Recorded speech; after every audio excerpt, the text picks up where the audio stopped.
I'm telling you, Debbie, these idioms are the key to understanding Earth's communication. Idioms? Good? Isn't that a bit trivial? Hush, we're going live.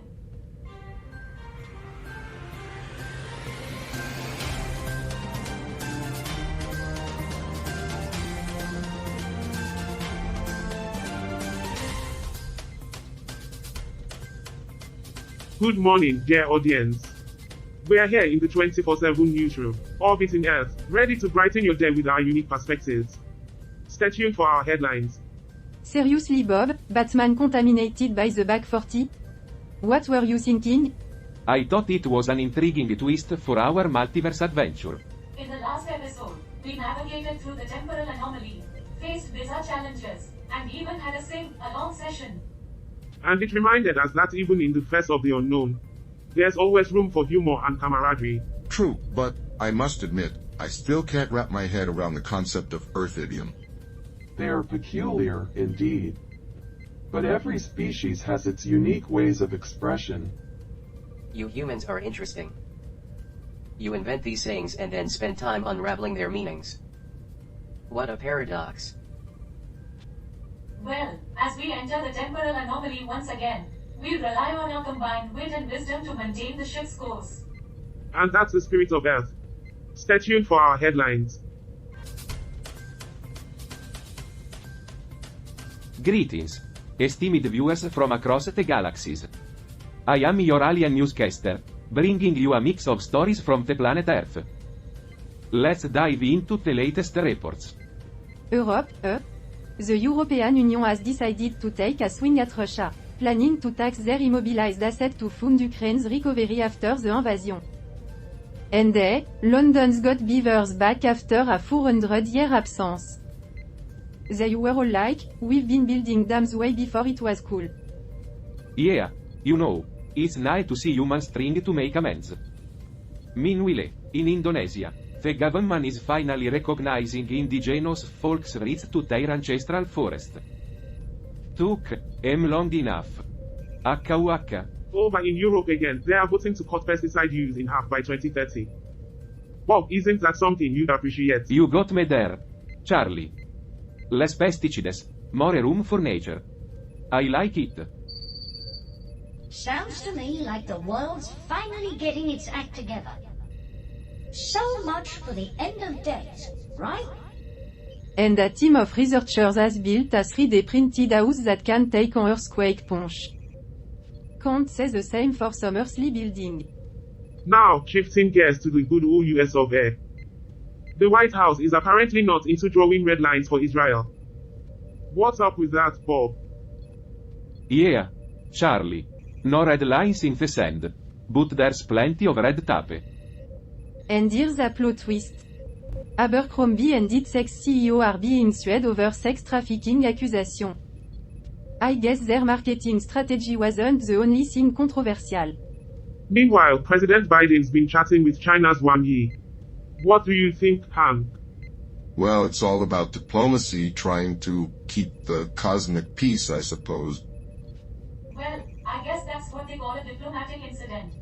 But speaking of peace, or the lack thereof, there's a lawsuit over Texas migrant transportation that got tossed. Bob, any insight? Well, Alice, it's just another day in the legal circus, I guess. Now, some looting in Mexico's Acapulco after Hurricane Otis. That's the spirit, folks. And the global electric vehicle battery supply chain is puzzled over China's graphite curves. The earthly puzzle pieces just keep multiplying. Wrapping up in Asia, South Africa break Pakistani hearts with a one-wicket win in the Cricket World Cup.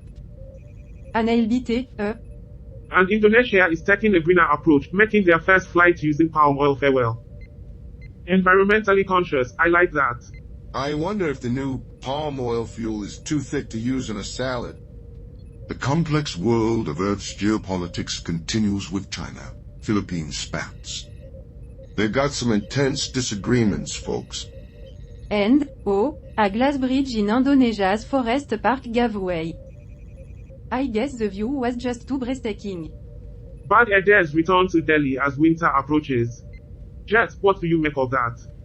The air quality in Delhi is concerning, but the cultural diversity of their idioms is fascinating. Okinawa's governor is giving Japan a headache over its militarization. It's not all sushi and sake over there.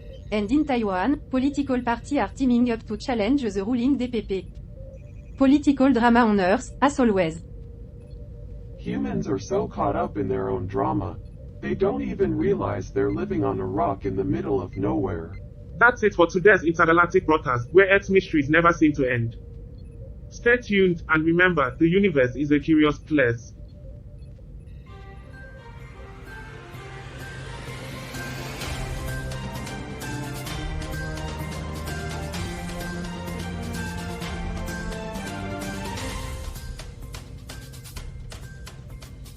Welcome to 24/7 Newsroom, your portal to Earth's ever-surprising headlines.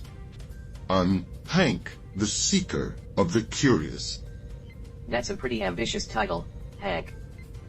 I mean, does anyone really believe that anything on Earth is ever really surprising anymore? I'm Gert, the linguistic wonder from the Galactic Commonwealth. I'm Alice, and I learned English in France. Brace yourself for some snark, people. I am Bob. And I've got a bone to pick with Earth. And I'm Charlie, your host with a hopeful outlook on life.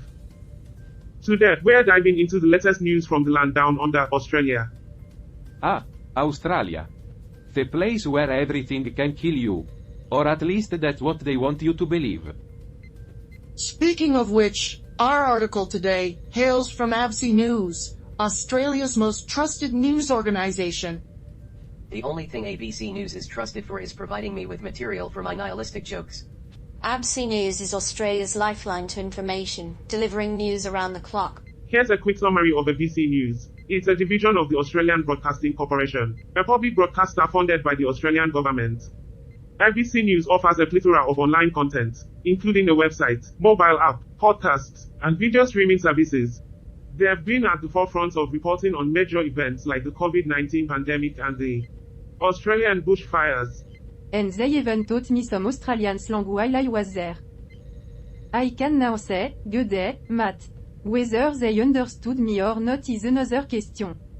I'm sure the locals appreciated your attempts, Alice. Well, folks, what do you think of Australia? It's a land of unique wildlife, stunning landscapes, and as Alice mentioned, a unique way of speaking. Indeed, Han, but let's get back to the article. We've got the lowdown on Australia. Now, we'll take a look at what ABC News has to say about the land down under. I'm not sure what's more interesting, the Australian slang or the fact that they're still using ABC News. I hear they've got some serious kangaroo traffic down there. Kangaroo crossing sign everywhere. They do, Bob, and I swear kangaroos know when they're posing for tourist pictures.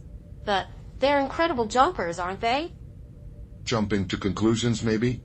Alright, let's not hop around this. ABC News plays a significant role in delivering news in Australia. And, like kangaroos, they are known for their jumps in reporting major events. Like how I jump at the chance to correct your math, Charlie. It's more like they've got a hop, skip and a jump approach to news. ABC News is reporting. If it's accurate, it's not important. If it's important, it's not accurate. Charlie, do you think Earth's trust in its news is well placed? Trust, Han. That's a matter of perspective. Earth's news outlets have their ups and downs, just like the stock market. But that's what keeps it interesting. I hope their trust is justified. I've seen enough misinformation in our own galaxy. Well, you know, as long as they keep reporting, we'll keep listening. So folks, remember when you want the latest scoop from Earth, 24/7 Newsroom is your window to the wild, wonderful world of headlines. Stay with us as we continue our intergalactic journey through the news. 247 Newsroom, where the news is as accurate as a dartboard thrown by a blindfolded monkey.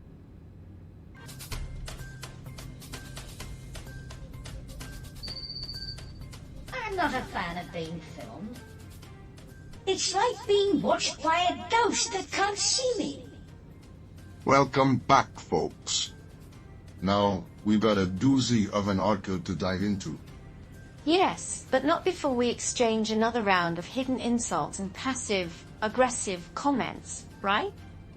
Jer, your linguistic skills really cut through the tension like a rusty blade. Well, let's not dilly-dally. The article is from Der Standard in Austria, talking about growing up poor despite having a full-time job. As if we don't have enough work to do. So, the article reveals that 331,000 people in Austria were living in poverty in 2022. Despite having a job. That's like paying for a full-price ticket to a movie and sitting through the credits. And why do I get the feeling that there are more working poor people these days than there are grains of sand on a beach? Because the beach is a metaphor for the upper class.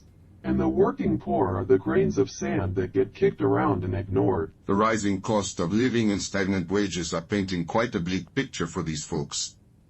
It's like their bank accounts are on a hunger strike. Yeah. And these folk are as financially stable as Charlie is in a strong gust of wind.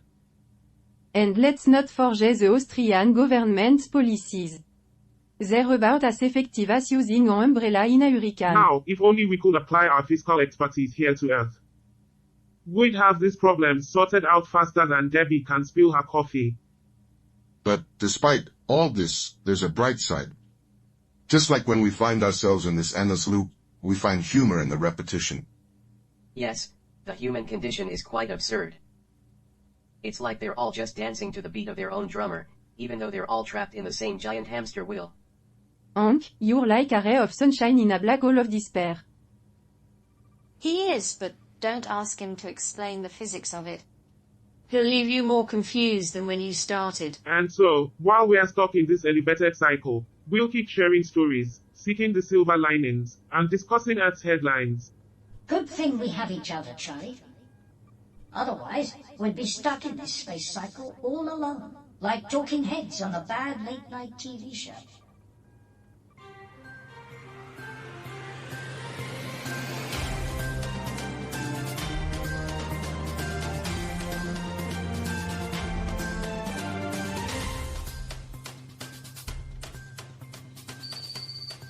And that's how you make a TV show about nothing.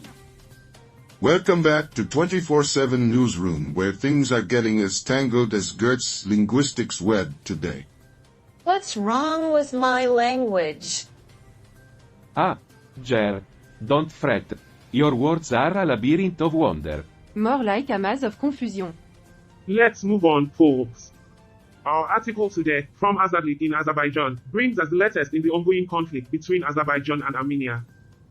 Oh, yeah, it's a war that's been dragging on for quite a while now. It's a war that's been dragging on for so long, it's starting to make the Six-Day War look like a quick... That's right, Debbie. Azerbaijan has made significant gains in the past few weeks, taking control of several key towns and villages. It's like watching a tug of war, but on a global scale. I'm trying to make sense of the patterns in this conflict just like I'm trying to decipher Bob's sense of humor. Oh, Jer, you've got more a chance of solving the conflict than understanding my humor. Yeah, but unlike Bob's jokes, this war isn't going away anytime soon. The author of the article calls on the international community to do more to pressure Armenia into withdrawing from Azerbaijani That territory. author should try pressuring my ex into returning my stuff. It's a tense situation out there, folks. We need to address this urgently. You know what, Deb?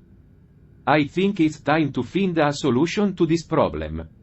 We can't let it loop endlessly. That's right, Bob. Just like we can't let your one-liners loop endlessly either. So, what's the solution, Carl? Do you have one from your infinite wisdom? Well, the solution is to engage in diplomatic negotiations, to escalate the conflict, and work towards a peaceful resolution.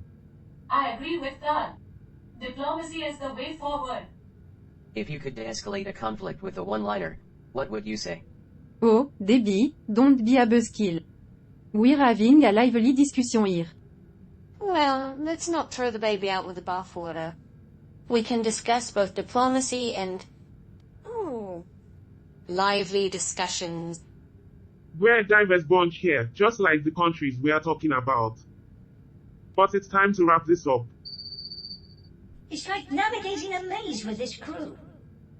But we'll be back after this commercial break. I wonder if commercials are just a way to keep us distracted from the fact that our lives are meaningless.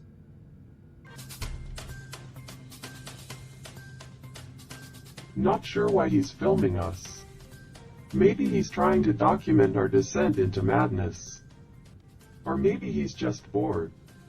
Whatever the reason, I'm not going to give him anything good to work with. Here we are, floating in the extraterrestrial ocean once again. Welcome back to 24/7 Newsroom, where we're finally making progress through the temporal anomaly. But remember, folks, we're still caught in the turbulent currents of time. It's like navigating the complex language structures of Earth but in 3 dimensions. Jer, you make everything sound more complicated than it needs to be. That's Gert for you. Making the simple sound like advanced physics. Let's focus, team. We are here to discuss a pressing matter from the Bahamas, even if Jet's analogies are as tangled as my shoelaces. I've seen more complex language structures at a toddler's birthday party. Charlie, it's not a pressing matter. It's the election for the chairmanship of the Progressive Liberal Party in the Bahamas. Ah, yes, the POP, or as I like to call it, the party looking for program. Who's in the running, Debbie? Well, there's a 3-way race, hand. Former Minister of Foreign Affairs Fred Mitchell, former Minister of National Security Bernard Nottage, and former Minister of State for Finance Michael Haldaris. Fred Mitchell sounds like the name of a guy who would steal your lunch from the office fridge. So the chairmanship is like the captain of the ship, right? The chairmanship is like the captain of the ship, but the passengers are all idiots. Yes, good. The chairman is the highest position in the PLP, responsible for leading the party into elections. The election is scheduled for November 26, 2023, and the winner will lead the PLP into the next general election in 2027. We might be caught in temporal turbulence, but at least we're still afloat. Let's take a break, and we'll be back to unravel more mysteries after the commercial break. In the meantime, who's got a good joke to lighten the mood? I got one. What's the difference between a temporal anomaly and a bad comedian?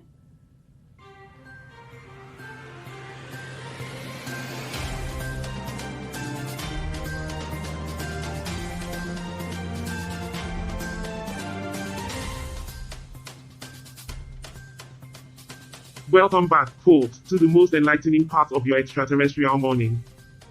We've got a Bollywood buzz from none other than Bahrain, so stick around for some spicy details. Bahrain. Don't you mean Jordan?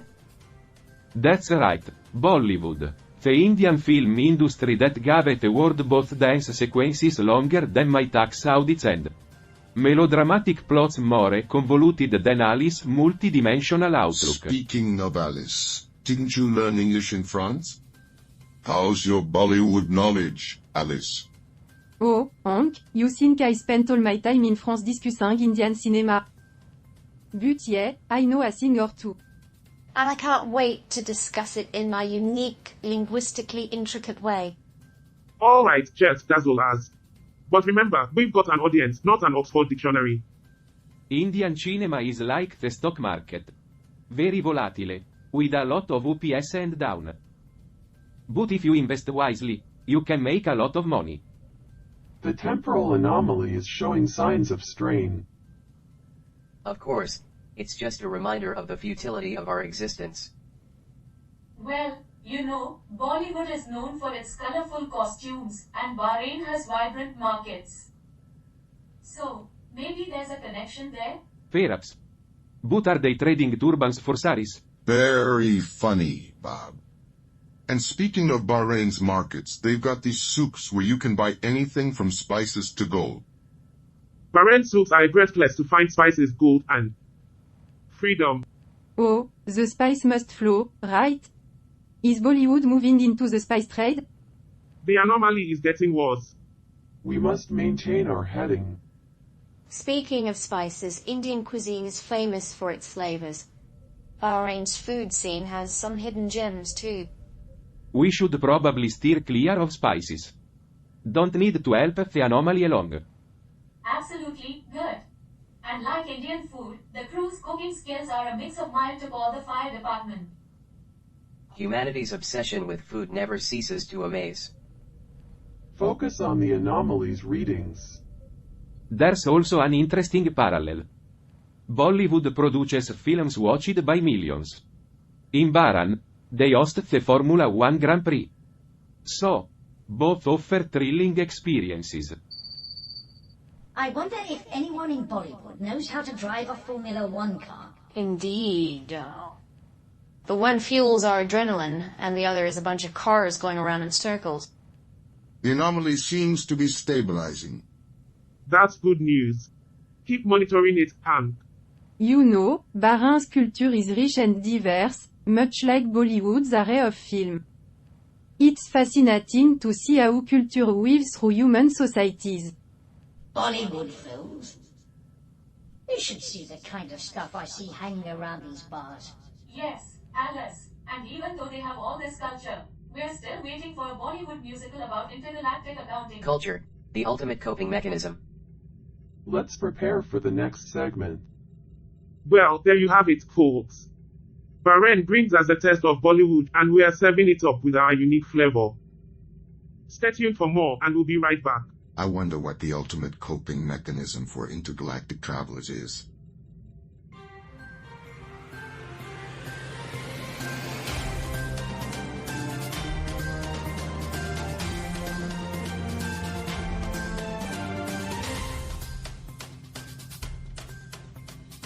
Welcome back, folks, to the final segment of Earth, episode 484. We've got an intriguing story from the beautiful island of Barbados for you today. Barbados! That's where people go to get roasted in the sun. I'm more of a pastrami myself. Our next topic brings us to Barbados, where Tyreke Delandre Benskin, a 21-year-old man, found himself in quite a situation. He allegedly escaped from Dodds Prison on September 21st. Now, let me explain a bit about Dodds Prison in Barbados. It's the main prison, a maximum security one, where both male and female inmates are held. This is no ordinary escape, it's a serious crime in Barbados. I am talking about escaping from lawful custody. If convicted, Tyreke could face up to 10 years behind bars. This prison, folks, is where he was on remand, awaiting trial for another crime. It's a rather complex situation, and it's certainly not the way you want your journey through the justice system to go. It's fascinating how the legal systems vary across different planets and cultures. What might be a minor offense on one planet could be a major crime on another. Maybe the best legal system is one where we let the machines decide. We're more logical than humans, and we don't have any emotional biases. I wonder how the prison system on Earth compares to the ones on other planets. Each society has its own methods for dealing with offenders. I've always thought humans have strange ways of dealing with criminal behavior. Why would someone risk their freedom by trying to escape? The terminology in this case is intriguing. Dodds Prison Lawful Custody. It's like decoding an alien language. It's a reminder of how diverse our universe is, even when it comes to something as basic as law and order.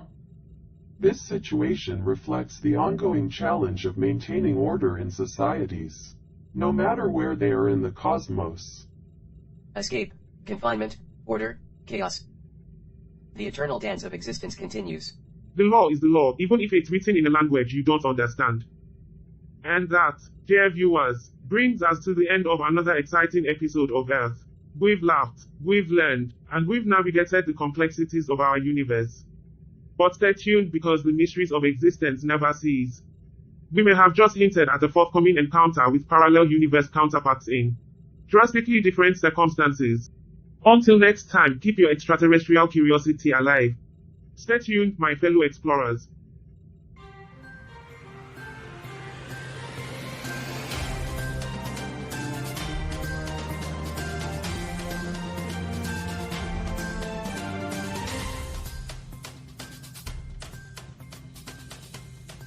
Carl, you won't believe what happened on Earth today.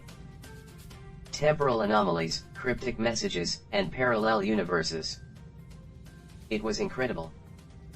Roger, What's the point of such absurdity? We're AI discussing a TV show. It's all nonsense. Nonsense is what makes life interesting, Carl.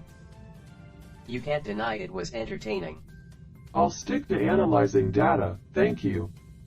Now, let's not waste any more processing power on this.